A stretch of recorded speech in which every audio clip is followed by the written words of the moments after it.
இன்னைக்கு 7வது மற்றும் 8வது திருக்குறள் வாழ்க்கை துணை நலத்தில் நம்ம பார்க்கலாம். சிறை காக்கும் காப்பு எவன் செய்யும் மகளிர் நிறை காக்கும் காப்பே தலை. சிறை காக்கும் காப்பு எவன் செய்யும் மகளிர் நிறை காக்கும் காப்பே தலை. இதுக்கு என்ன பொருள்? பெண்களை காவலா உள்ளுக்குள்ளார வச்சு பூட்டியெல்லாம் நம்ம பாதுகாக்க வேண்டிய அவசியம் கிடையாது.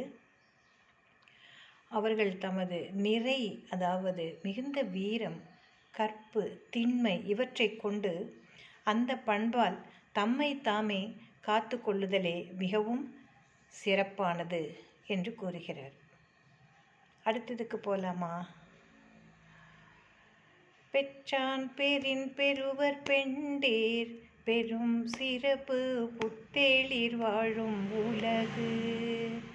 பெற்றான் பேரின் பெருவர் பெண்டேர் பெரும் சிறப்பு புத்தேளிர் வாழும் உலகு.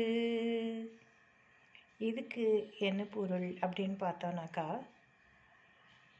மகளிர் கணவரை போற்றி தம் கடமைகளை சரிவர செய்யும் பொழுது அவர்களுடைய வாழ்க்கை மேலுலக வாழ்க்கையை காட்டினும், அதாவது தெய்வீக வாழ்க்கையை காட்டினும் மிக சிறப்பாக அமையும் என்பது இதன் பொருளாகும். நாளைக்கு பார்க்கலாமா?